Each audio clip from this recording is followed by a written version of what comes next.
Hello guys, this is பவி. இப்போ நீங்கள் பார்த்துட்ருக்க இந்த டிசைன்ஸ்லாம் வந்து 2011-12 அந்த டைமில் நான் ட்ராப் பண்ணது.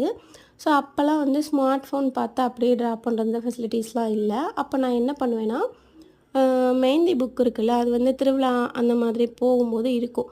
ஸோ அப்போ வந்து ₹10 ₹20 தான் அந்த புக்கோட ரேட் இருக்கும். அதை வாங்கிட்டு வந்து அதில் உள்ள டிசைன்ஸை வந்து இன்கார்ப்ரேட் பண்ணி நானாக ஒரு நோட் போட்டு நானாக டிசைன்ஸ்லாம் வந்து ட்ரா பண்ணி வச்சிருந்தேன். பட் நான் வரைஞ்ச டிசைனை அப்படியே பார்த்து நான் கையில் போடுவேனா அப்படின்னு கேட்டால் கிடையாது. எனக்கு அந்த டைமில் என்ன தோணுதோ அது மட்டும் தான் டிசைனாக போடுவேன். அப்போலாம் நான் ₹1 கூட சார்ஜ் பண்ணவே மாட்டேன். எனக்கு தெரிஞ்சு என் ஃபேமிலி, ஃப்ரெண்ட்ஸ் எல்லாரோட மேரேஜ்க்குமே நான் தான் வந்து மெஹந்தி போட்டு விட்ருக்கேன்.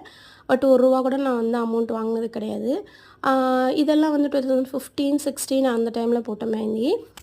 மேபி அந்த டைமில் ஃபோன் இருந்திருந்தா ரொம்ப நல்லா இருந்திருக்கும். இன்றைக்கி ஒரு புக்கு போடுற அளவுக்கு அவ்வளோ மெஹந்தி நான் போட்டிருக்கேன்.